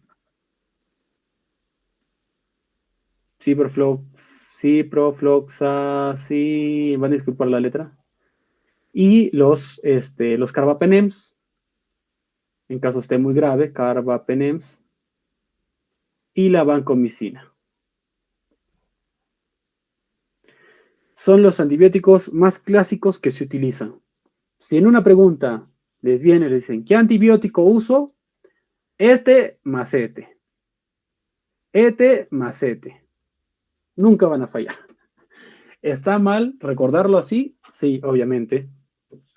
Pero en un contexto de examen o en la necesidad de que no sepas o estés en una situación crítica de determinar qué le administras en ese momento al paciente, eso es lo ideal. ¿Ya? Cefalosporinas de primera generación, de tercera, normalmente se utilizan para heridas que son limpias, ¿no? Limpias contaminadas y que además sean como profilaxis. ¿Ya? Cuando estoy hablando ya de tratamiento, puedo utilizarlo también como tratamiento, ojo, y si es que son heridas ya que sean limpia contaminada, que estén contaminadas o que sean sucias, utilizo las combinaciones. Ceftriaxlinda, Ceftriaxmetro, o puede utilizar ciproclinda, ciprometro, los carbapenems y la vancomicina van aparte. Puedo utilizar solo imipenem, o puedo utilizar solo banco, o si soy bien maleado, ya utilizo pipetazo, ¿no? Que es piperacilina más tazobactam, Estos son los fuertes, ¿ya? Esto utilizarías casi siempre, netamente, estos de acá, solo para heridas contaminadas, sucias o que tu paciente ya tenga un cuadro de sepsis, ¿ya? Netamente. No vas a utilizar un imipenem para una limpia contaminada, es imposible, ¿ya? Entonces, la clindamicina, ¿por qué ayuda? La clindamicina actúa netamente sobre lo que son las bacterias anaerobias, ¿no? Anaerobias. Y que sean además anaerobias y que estos tienen afinidad además por el tejido superficial, ¿ya? Tejido superficial. Metronidazol casi siempre se utiliza también para anaerobios, pero más para tejido profundo, ¿ya? Como son intestinos, vísceras, etc. ¿Cuál es la desventaja del metronidazol? Que provoca vómitos. Esa es la única desventaja. Es por eso que a veces se prefiere utilizar clinda más que metro. A pesar de que la afinidad del metro es para tejido profundo, preferimos utilizar clinda más que metro. Cefalosporinas, obviamente van a actuar estos para bacterias gram positivas, para bacterias también gram negativas. Ciprofloxacino, excelente también para bacterias gram positivas, para bacterias gram negativas. Si quiero más afinidad, más espectro que me cubra pseudomonas y demás, puedo utilizar lo que es el levofloxacino. Levofloxacino, ¿no? Levofloxacino. Listo. Carbapenem, simipenem, eso cubre todo.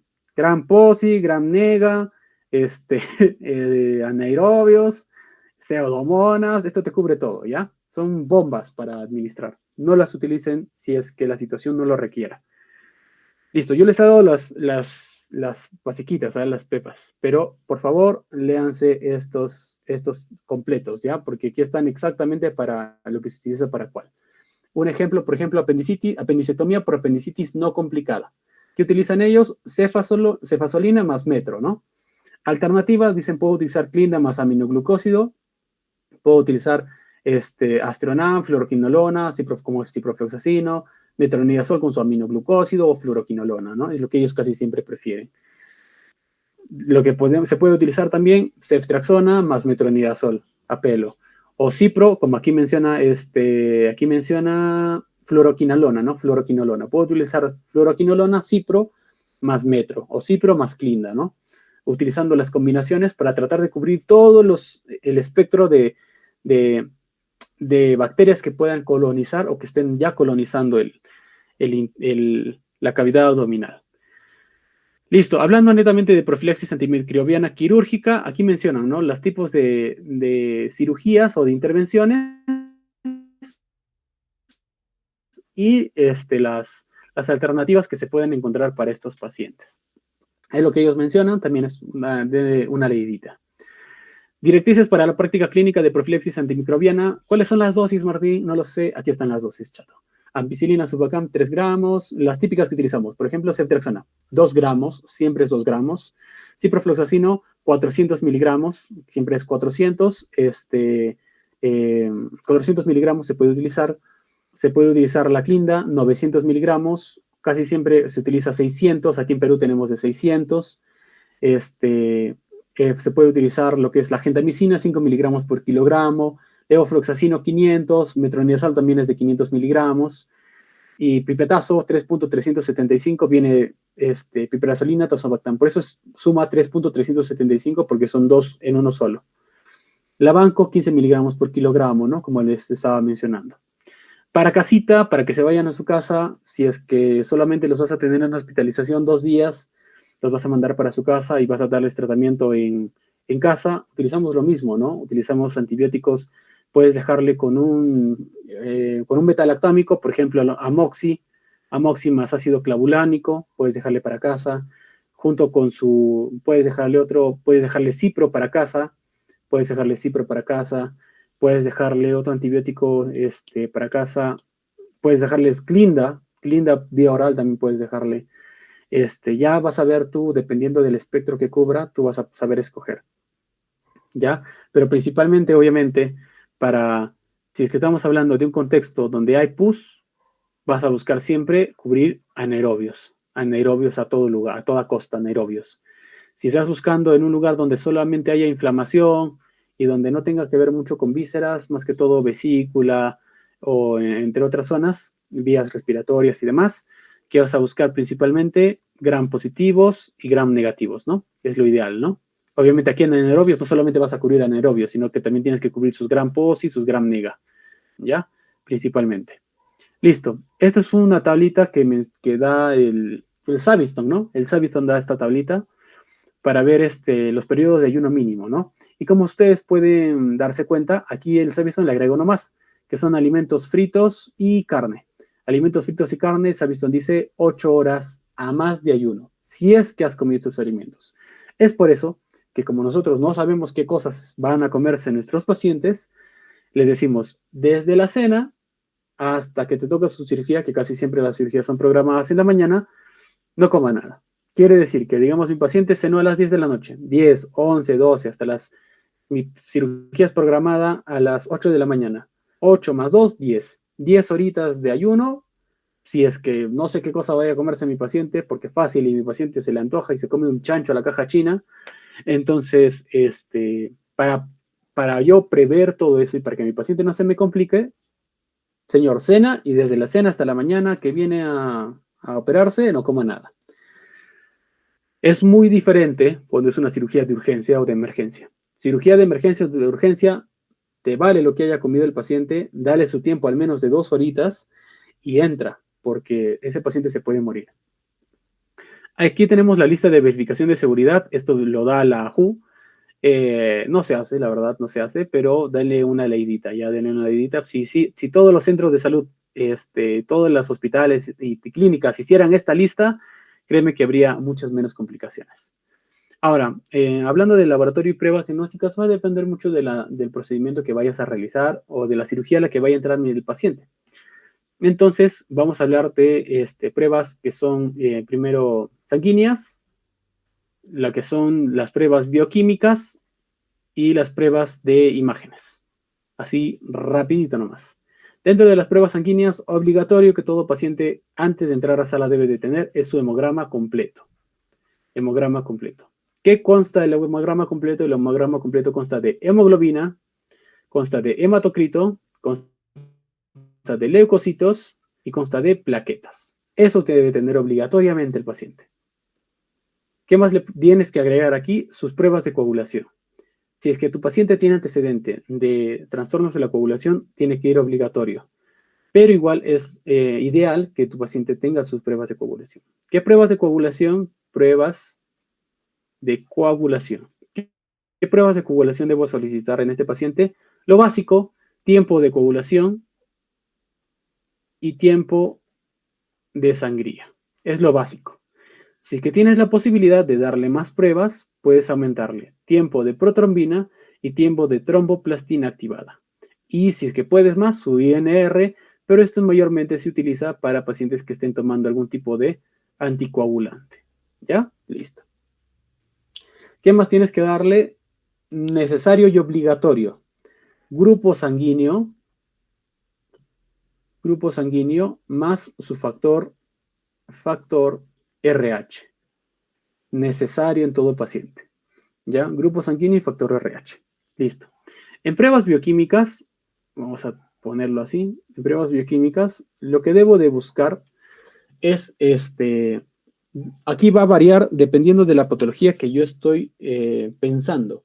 Si es una patología de las, digamos, hepático biliar. Si es hepático biliar, voy a solicitarle su perfil hepático, ¿sí o no? Su perfil hepático. El perfil hepático, ¿de qué tiene que constar? El perfil hepático va a constar de lo que es la TGO, la TGP, las transaminasas, TGO, TGP, va a constar de lo que viene a ser la GGT, que es la gamma-glutamil, va a constatar de la fosfatasa alcalina y de la bilirrubina totales y fraccionadas. Y en las fraccionadas tenemos a la bilirrubina indirecta y a la bilirrubina directa. Listo. Si es que estoy pensando en una patología renal, y no solamente renal, sino que todo paciente debe de entrar obligatoriamente a sala de operaciones con este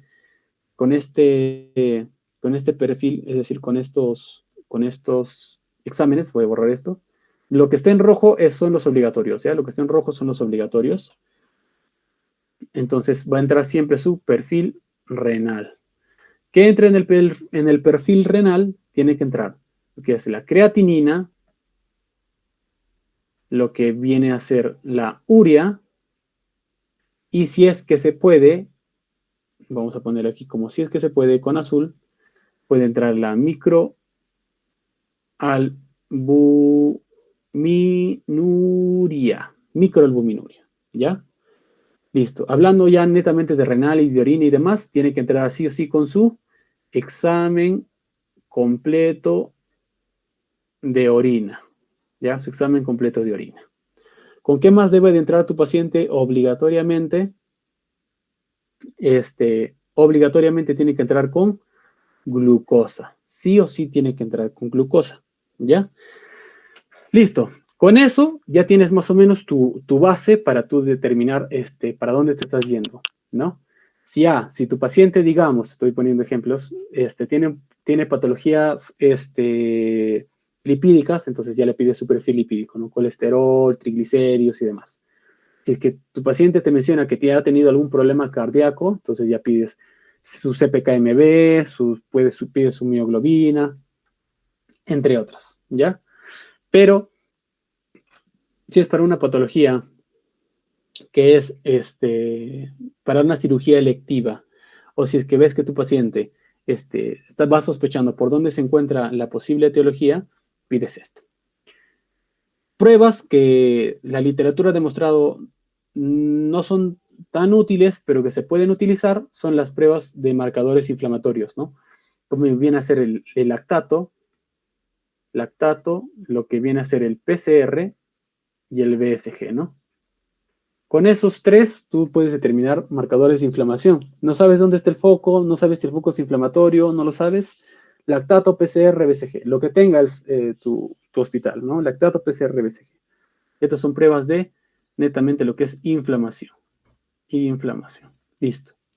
Ahora pasamos al siguiente, que esto es imágenes, ¿ya? En imágenes no es obligatorio que tu paciente entre con imagen, pero en ocasiones es necesario, dependiendo de la patología. Si es que es una patología hepático-biliar, tienes que sí o sí tiene que entrar tu paciente con una ecografía. Ecografía de abdomen superior, y si es que se puede, también de abdomen inferior, si es que es hepático-biliar.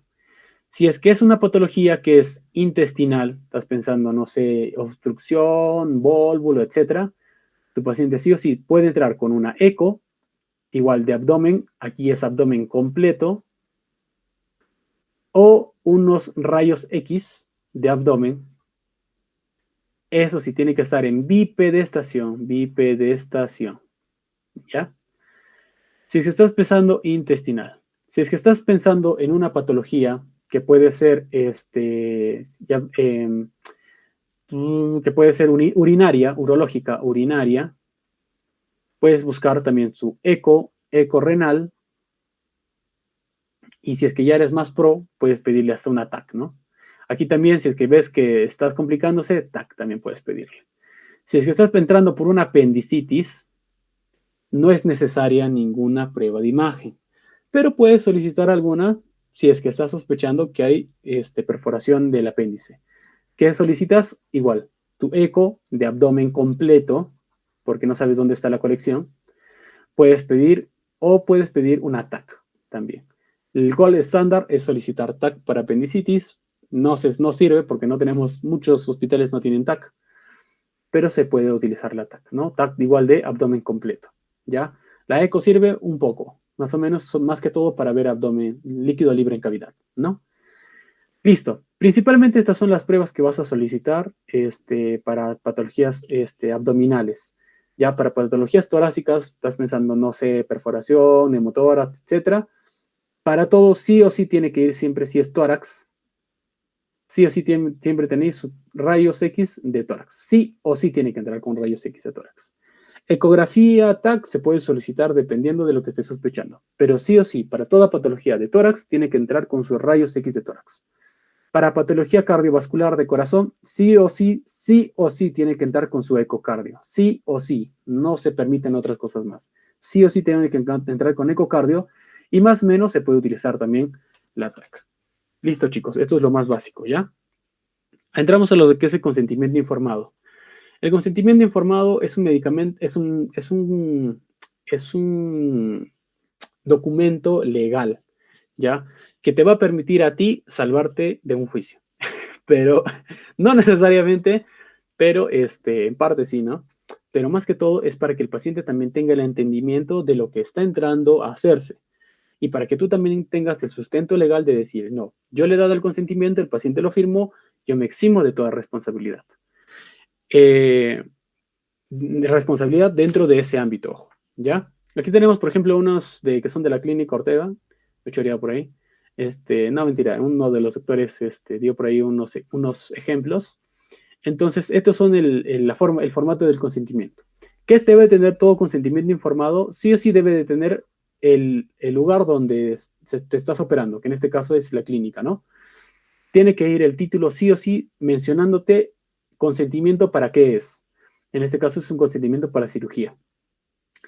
Tiene que ir sí o sí el nombre del paciente, tiene que ir sí o sí su número de DNI y tiene que ir sí o sí el nombre del doctor.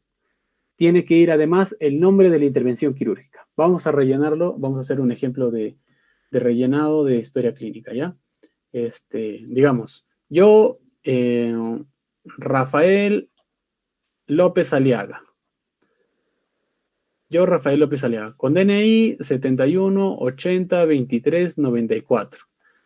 Autorizo a realizar al doctor, el doctor Pepito Polainas.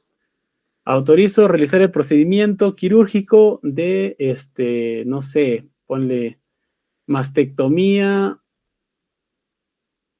profiláctica de derecha. Listo. Teniendo pleno conocimiento de lo siguiente, doy fe de haber omitido y alterado, bla, bla, bla, bla, bla, bla, bla. Esto solamente es ya tema legal. Tiene que ir sí o sí la fecha. Hoy estamos 29 del 7 del 24.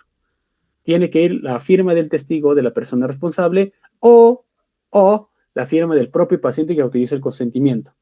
Obviamente va a haber pacientes que tal vez un paciente no está en sus cabales, es decir, no tiene el conocimiento para entender qué es esto. A ver, aquí va a entrar un tema, ¿ya? La persona responsable va a poder firmar el documento si el paciente no entiende, ¿ya? No tiene el conocimiento o la educación necesaria para entender qué es esto, ¿ya? Si es que no entiende, si es que no entiende. Otro, si es que el paciente tiene algún problema neurológico. Si hay alguna patología neurológica, tampoco puede firmarlo. Lo otro, si es que el paciente, por la edad, ya no puede firmar o puede colocar su huella. Ya por la edad, si ya no puede, si es que es muy mayor y no puede, ya no tiene la capacidad, obviamente no puede colocar su edad.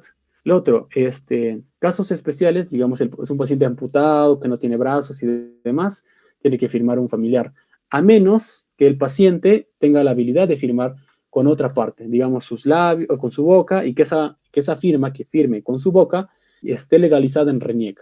Si él puede firmar con su boca y está legalizada en RENIEC, en su DNI aparece así, con esa firma de su boca, él puede firmar. Pero si es que es un paciente que fue amputado y que no puede firmar, firma la persona responsable. ¿Ya? Listo. Aquí firma Rafael López Aliaga, pam, pam, pam, chanchito. Oing, oing. Listo. Para el médico tratante, dice, el médico tratante es el que firma esto. Y escucha lo que dice acá. Dice, he explicado la naturaleza, propósito, riesgos, probables consecuencias, complicaciones, procedimiento, métodos alternativos, los riesgos y el pronóstico del tratamiento. Con todo eso tú firmas, ¿no? Digamos, yo pongo aquí mi firma, listo. Nota de exoneración de responsabilidad. Ahora, si es que el paciente no quiere firmar o firma y lo quiere revocar, tiene que firmar acá abajo. Yo, papá, Pepito, no sé qué, con DNI tal, no autorizo al doctor tal a hacerme el procedimiento siguiente. O si es que yo le digo, mire señor, digamos, voy a tener que hacerle un trasplante renal, porque está usted con un trauma renal y se va a morir. Entonces voy a sacar el riñón y voy a colocar otro riñón. Y el señor, como es testigo de Jehová, creo que los testigos de Jehová no permiten hacerse trasplantes, dice, no, no quiero. Ah, ya, señor, muy bien. Llevo mi hoja de consentimiento y aquí el señor tiene que firmar su nota de exoneración de responsabilidad. Yo, tal, con DNI tal, no autorizo al doctor tal a hacer el procedimiento tal. Y tiene que firmar el mismo el señor esa parte de la hoja. Con eso, tú ya te estás librando de un problema legal, porque cuando el señor se muera y vengan las auditorías y te digan, ¿qué fue? ¿Qué sucedió? ¿Por qué se murió? ¿Por qué no hizo nada? Tú dices, ah, no, el señor no quiso. A ver, muéstreme dónde dice que no quiso. Aquí está. Le das tu hojita con su firma del señor. Mejor todavía si pone su huellita, porque si pone su huella ya, peor todavía, es imposible. Si pone su huellita, ah, ya listo. Usted cumplió con su deber, ahí queda. No te pueden tocar a ti para nada. ¿Ya? Listo. Esto es con el cirujano. Ojo, ojo, pestaña y ceja también. Lo ideal es que el propio cirujano sea el que haga firmar al paciente el consentimiento. Ese consentimiento no lo puede hacer firmar la enfermera, no lo puede hacer firmar la técnica en enfermería, el tecnólogo, no. Lo tiene que firmar el cirujano. O, si es que el cirujano no se encuentra disponible, puede firmarlo el ayudante del cirujano, el que va a entrar con él a la cirugía, o en todo caso a quien el doctor, el cirujano, haya dejado a cargo, ¿no? Pero para que tú te libres de toda responsabilidad legal, idealmente lo tiene que firmar el cirujano. El mismo que va a meter el cuchillo, él tiene que hacerle firmar este consentimiento al paciente. Tú no, para que te libres de toda responsabilidad legal. Listo. Así como hay un consentimiento para cirugía, hay un consentimiento para anestesia. ¿Qué va ahí? Va lo mismo. Yo, tal, Pepito, con DNI tal, por el presente de los asesores de la clínica a revisar en mí o en el paciente, sé que es un familiar, el médico anestesiólogo, doctor Lazarte, listo. Me ha explicado la naturaleza de tal, bla, bla, listo. Certifico que he leído y entiendo todo, pones el día, la fecha, pone aquí la firma de la persona responsable, o del mismo paciente, ¿no? Documento de identidad tal, listo. Testigo, dices que es necesario y aquí tiene que firmar el anestesiólogo. Esta hoja lo rellena el anestesiólogo. Si el anestesiólogo rellena esta hoja y tú me dices, no, el cirujano no quiere rellenar, no, pues no tiene coherencia. El anestesiólogo rellena su propia hoja, el cirujano rellena su propia hoja. Es lo que se debe de hacer. Casos exentos que no se pueda hacer ¿cómo se llama? Que no se pueda rellenar este consentimiento, dos casos. Número uno, si es que el paciente está inconsciente y que además no hay familiar cerca, aquí entras en dos casos. Caso A. Si es que el paciente, su vida peligra. Si es que su vida peligra, aquí algo más ya. Si es que el paciente está inconsciente o si es que no responde o no tiene la habilidad como para firmar o entender el consentimiento. Si es que su vida peligra o si es que su vida no peligra. Si es que su vida peligra, entonces, y además implica que hasta que tú esperes a que alguien se aparezca, a que rellene el consentimiento del señor, el señor se puede morir, solo en ese caso no hay necesidad de rellenar el consentimiento y haces el procedimiento. Porque la vida del paciente peligra y porque además va a demorar mucho tiempo en aparecer alguien para que firme el consentimiento y hasta que tú esperes ese tiempo, el paciente se puede morir sin que tú hagas el procedimiento, entonces no hay necesidad de hacer el consentimiento. Ya después se regularizarán las demás cosas, pero en ese caso no se rellena. Segundo caso, el paciente está inconsciente, no entiende nada y que además no hay nadie ahí que pueda firmar el consentimiento por él y que además su vida no peligra, lo que tienes que hacer aquí es entrar al comité de ética. Comité de ética. Tiene que haber como mínimo dos profesionales de la salud que sean médicos y que estén en la autoridad como para decirte que tú puedas entrar a ese paciente para que tú lo ingreses. Con dos médicos a más, tú puedes entrar al paciente sin la necesidad del consentimiento porque ya hubo reunión del comité, ¿ya? Listo. Eso principalmente con el tema de consentimiento. Ahora, hablando del tema de nutrición, la nutrición, como ya mencionamos, con el índice de masa corporal, pero también podemos calcularlo por la albúmina. Si es que mi albúmina está mayor de 3.5, determino que mi paciente tiene una nutrición adecuada. Si está menos de 3, mi paciente está con desnutrición.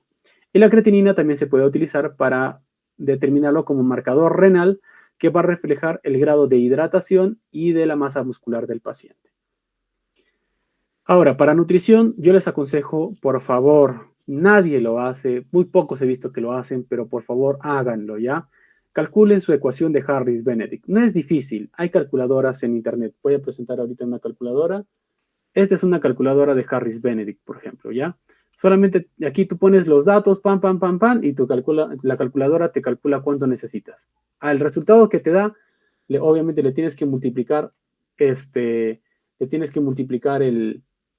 el factor de la lesión y listo. Es sencillo, no hay que buscarle tres pies al gato. ¿Cómo se calcula la ecuación de Harris-Benedict? Para hombres es 66.5 más 13.75 por el peso en kilogramos más 5.003 por la altura en centímetros menos 6.75 por la edad. En mujeres es diferente el cálculo, ¿ya? Para cirugía, es decir, para cuando mi paciente va a entrar a sala de operaciones, tengo que considerar estos tres. El HEP, que es esto es el HEP, multiplicado por el factor de la actividad del paciente, multiplicado por el factor de la lesión. ¿Cuál es el factor de la actividad? Aquí está el factor de la actividad. El factor de la actividad va a depender de la actividad justo que tenga la persona. Si es que esté sedentaria, poco activa, moderadamente activa, muy activa o actividad muy alta. Y dependiendo de esto, vas a darle tú un puntaje. Digamos 1.2, 1.35, 1.55, 1.7.25 y 1.9. Y esto se multiplica por el GEP. A eso, a su vez, tienes que multiplicarle el factor de la lesión. Si es que la cirugía fue menor, por 1.2, mayor 1.3, trauma moderado 1.35, trauma severo 1.5 y en quemaduras puede variar desde 1.5 a 2.1 dependiendo de la gravedad y de la zona afectada, ¿no? Un paciente que se ha quemado la mano no va a ser 2.1, ¿no? A comparación de un paciente que, digamos, tenga un 80% de quemaduras, ahí sí entraría un 2.1 de gravedad. El cálculo es muy sencillo, practíquenlo en sus casas. Ahorita creo que estamos con el tiempo, entonces practíquenlo en sus casas, ¿ya? Hablando del agua corporal total, de la misma forma. El agua corporal total siempre se calcula como 60% de nuestro organismo tiene agua, de nuestro organismo es agua. En hombres, para determinar el agua corporal total, se multiplica por 0.6. En mujeres se multiplica por 0.5 y en niños o lactantes se multiplica por 0.08. Calculando yo esto me va a dar un valor que puede estar más o menos cercano a los requerimientos de líquidos de mi paciente, pero no son los adecuados. ¿Ya? Aquí vamos a ver los requerimientos que requieren, pero la mejor fórmula para yo calcular los líquidos es la siguiente. Utilizando mi fórmula de Holiday-Segar, puedo calcular.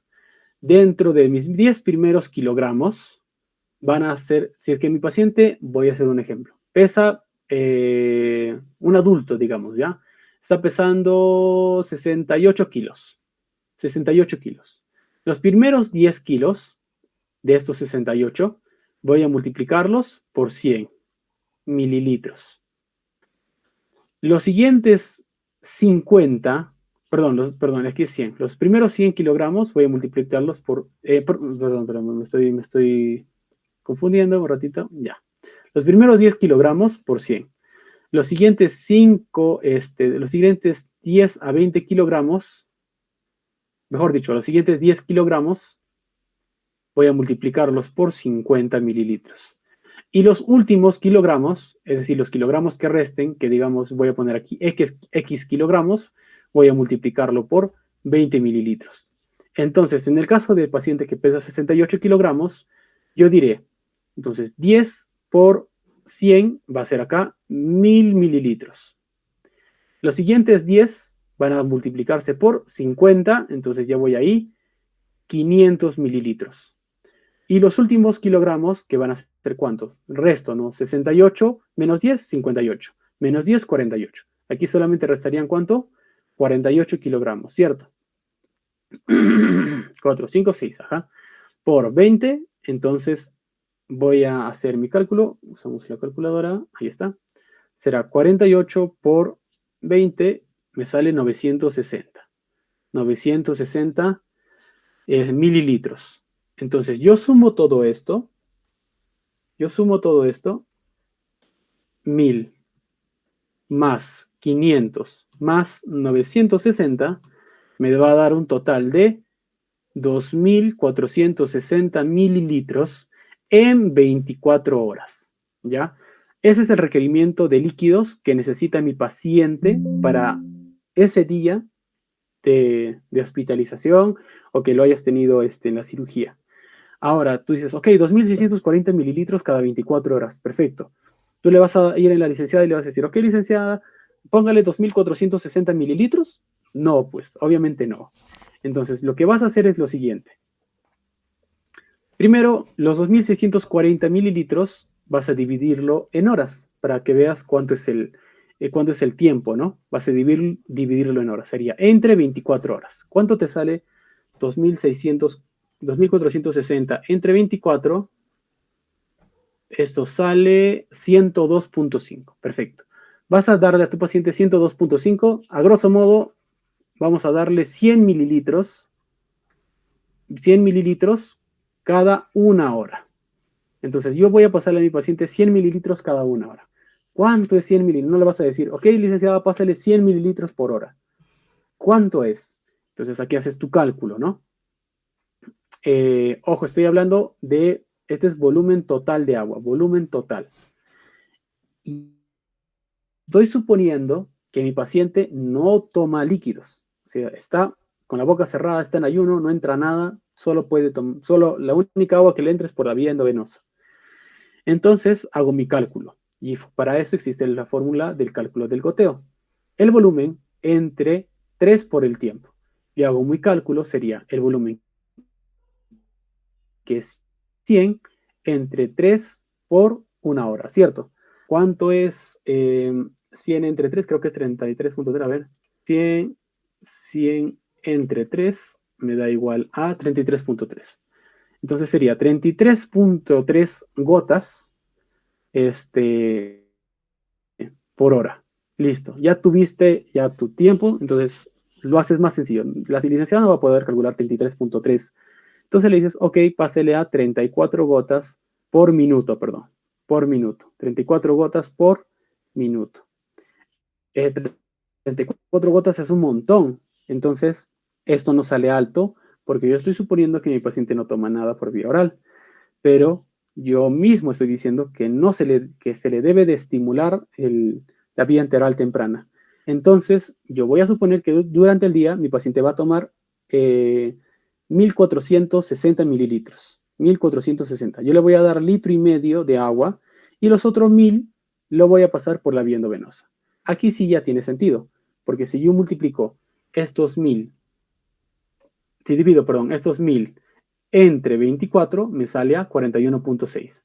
Si divido estos 41.6 entre 3, me sale a 13.8. 13 gotas, o mejor dicho, 14 gotas por minuto. Ahí sí ya tiene sentido, ¿verdad? Pero es porque le estoy dando 1400 por la vía oral, ¿ya? Me gustaría hablar de balance hídrico, pero eso es un tema muy aparte y hay que hablarlo y desglosarlo, es un montón, ¿ya? Listo, así se calculan los líquidos, se calculan las calorías. Cuando te tengas este cálculo de calorías, el resultado vas a tenerlo aquí, digamos 2400 kilocalorías, ¿no?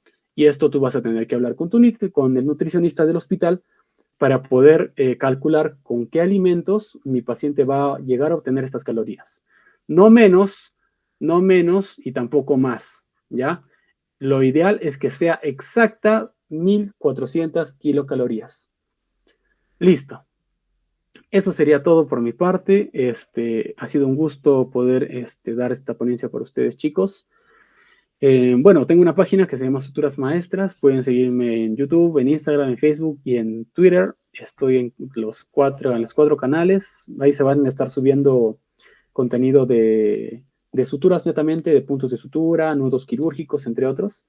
Así que, por favor, búsquenme y suscríbanse, ¿ya? Ha sido un gusto, chicos. Si tienen alguna pregunta, por favor, háganla. Estoy abierto para escucharlas.